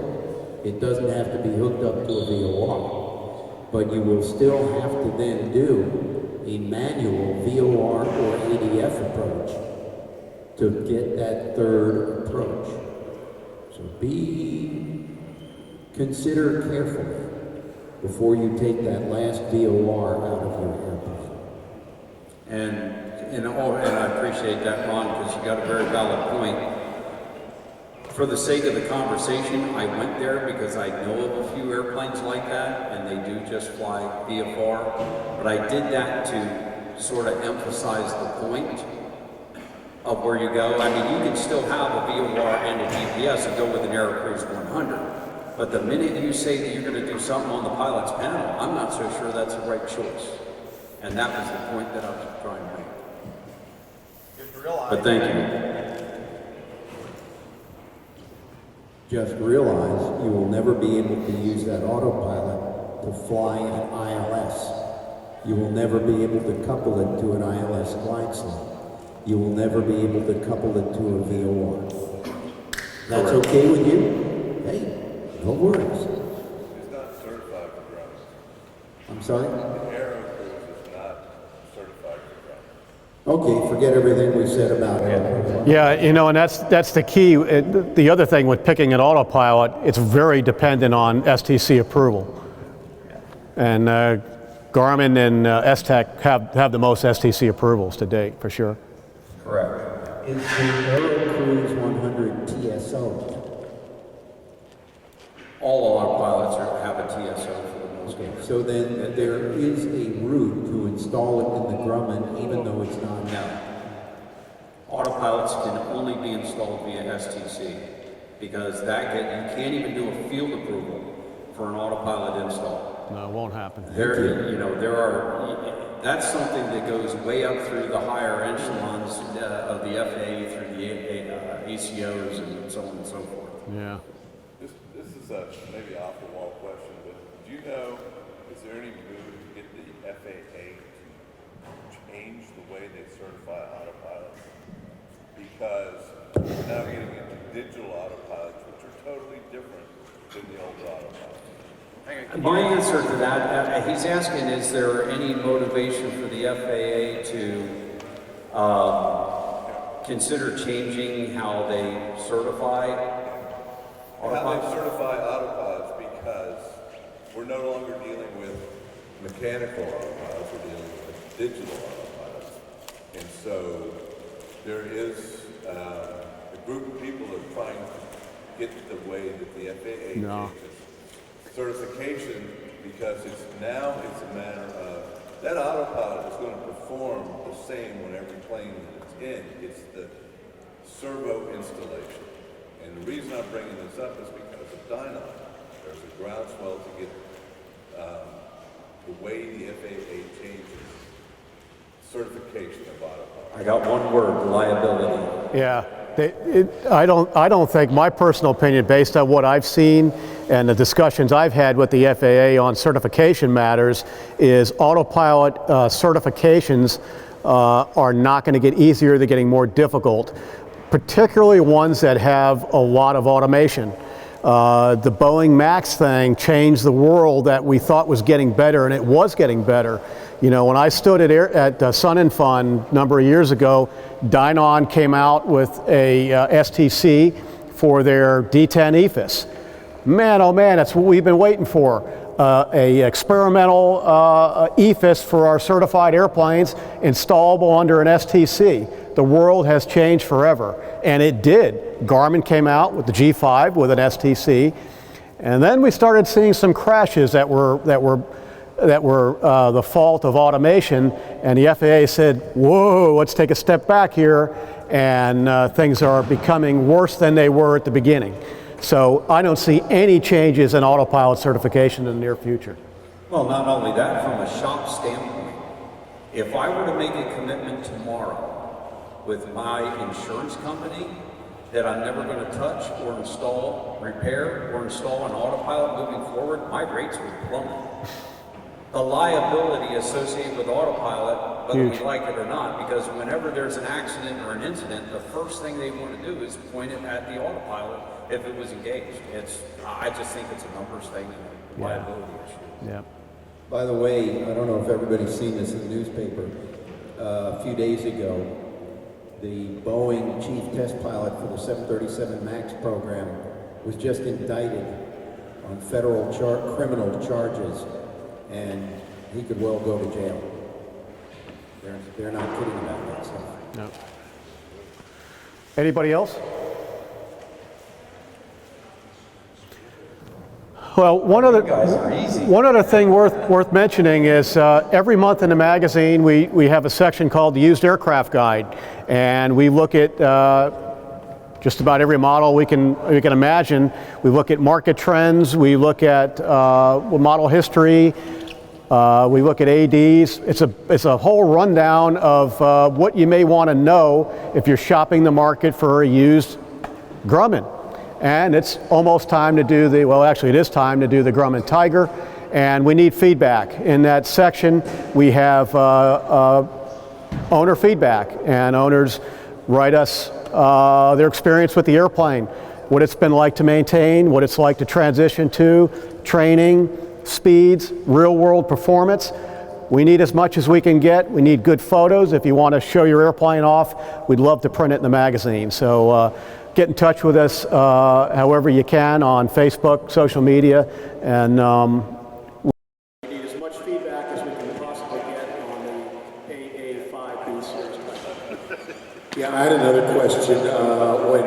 When we did my Tiger in 2018, we did exactly what Todd said. I flew the plane into the shop. Him and I got in the airplane and sat for about an hour. And what I went into the cockpit thinking I was going to do was not what I've done today. So that hour-long discussion changed everything. We did a deep dive on mine, meaning we literally replaced everything behind the panel as well as the panel. So my just general question is, when I saw that 40-year-old wiring that came out of the airplane, I mean, it was in horrible shape. I mean, it was brittle, insulation was cracked. So just as general advice, what could you tell our members, your thoughts on, because most of our airplanes are 40-plus years old. And most of them probably still have 40-year-old wiring. Is that an issue they should be paying attention to or not? Yeah, I'm reminded, I actually, speaking of which, I think it was a Grumman, that I put an EDM 960 primary replacement engine monitor in. And when we got done, we had picked up the shunt to measure the amps. And when we fired up the system, it looked like, as far as the digital readout for the amps, it was spinning like somebody just pulled the arm on a slot machine. It was impossible to read. And in order to resolve the problem, we had to end up replacing all the original oil-soaked, dirt-soaked primary power cables between the battery and the alternator and the shunt and so on and so forth, and it worked like a champ. So I sort of touched on this with talking about fuel quantity and how senders work and how analog gauges can be very tolerant of less than perfect conditions. This digital stuff cannot. It's sampling data at many, many, many times a second. So I think that also ties into what we talked about earlier, that when you get an opportunity to go in there and you do these upgrades, is the shop reusing any of that stuff, or are you in fact getting everything new, which you should be getting?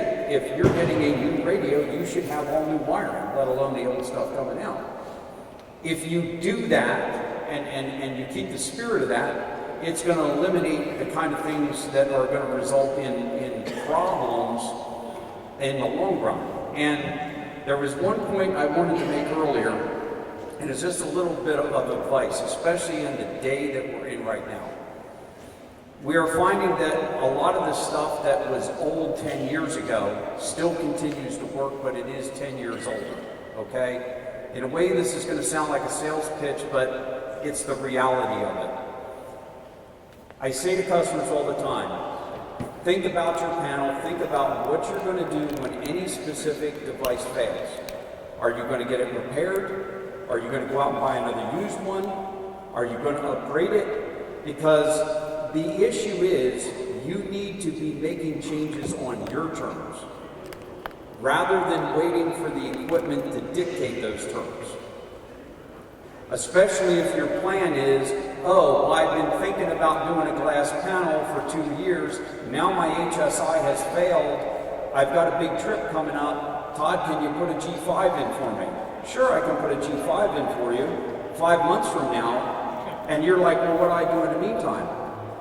You failed to address the old issue on your terms and waited for the equipment to dictate those terms. Because good luck finding any shop, even one that may not be as busy, they're still busy, of getting that done in any short order. So you'll more than likely be forced to spend good money after bad to fix what you have to keep yourself going for the next 5 months. And then you may even fall into the trap and say, well, it's working now, and you procrastinate on it again.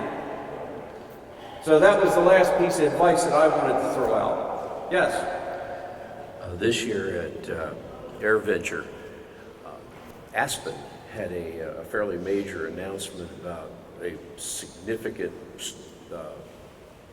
motherboard hardware upgrade to their displays, and I just wondered if you've had a chance to probe into that at all to understand how significant that is and how it now makes the new Aspen compared to the new Garmin. Yeah, it's the Max upgrade. It is a new processor. It is faster. The screen is brighter, and it does have more features. So yeah, it is a big improvement over the first gen Aspen. Well, and not only that, they have just now announced within like 3 weeks ago that if you have a legacy unit and it fails, it will cost you more to replace it with an old legacy unit than it will to actually go through the Max upgrade. Their exchanges on the legacy units are $49.95. You can get a Max, basically brand new unit, for $39.95. And the performance, I have done a ton of Aspens over the years. We've had a very high success rate. A little background, I actually knew about the Aspen before it was ever released. And one of the pieces of advice that I gave Aspen, which they didn't adhere to, was I said, don't listen to your shareholders, pick your dealers, don't just open them up, because that's what your shareholders are going to want to do, to sell as much as quick as possible. And they ended up with a bunch of bad installs out there. They got them some bad press. We've had a long history of installing these Aspens and not having those kind of problems that you might read about in blogs and things like that are out there. But that again comes down to the installation. A lot of times it's worth more spending more on the installation and buying a lesser product than it is to buying a top-of-the-line product and having a lesser installation. One follow-up question then. I think you said on the 275s, if you have a pair of those installed, you can eliminate the analog flight instruments? Yes. Is that true? As long as there's nothing else on the airplane reliant to it, and it's because one is a backup for the other.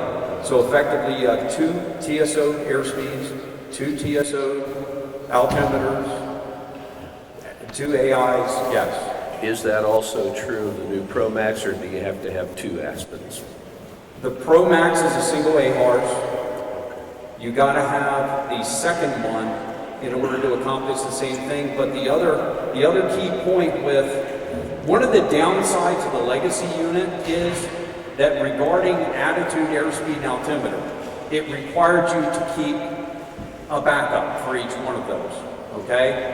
So there were a lot of customers who says, well, that's one of the reasons I don't want an Aspen, is because I can't remove my vacuum pump, because my only instrument that I have in there is vacuum. So why would I do an Aspen and then a different electronic display? The Pro Max is now certified as a standalone attitude gyro. So you don't have to have a backup legally anymore, so that was one of the other major changes. You still have to maintain a backup airspeed and altimeter, but once you put the second Aspen in, as long as it's the MFD 1000, okay, you can eliminate it all. Thank you. Last thing that's kind of Grumman specific. A lot of airplanes still have narco radios in them from that, that's what they put in them from 69 to 79. What is the situation if your narco radio goes bad these days? To me, there's only three choices. Go out and buy a yellow tag one that works, and continue down that path. There's a guy right up locally here, Paul Hubbard, with Aircraft Avionics Sales. Last I heard, he's still working on them. Where he's getting the parts, whatever, I don't need to be involved in that. I send people to him to see if there's anything he can do for them. Third option is upgrade. Thank you. You're welcome. Any last questions? Or is everybody as hungry as I am and ready to take care of that instead of talking avionics? Well, I'll hang around here for a while. I'll eat lunch. If anybody wants to chat, I'm open. Guys, thank you very much. It's been a fabulous presentation. It's Todd. Okay,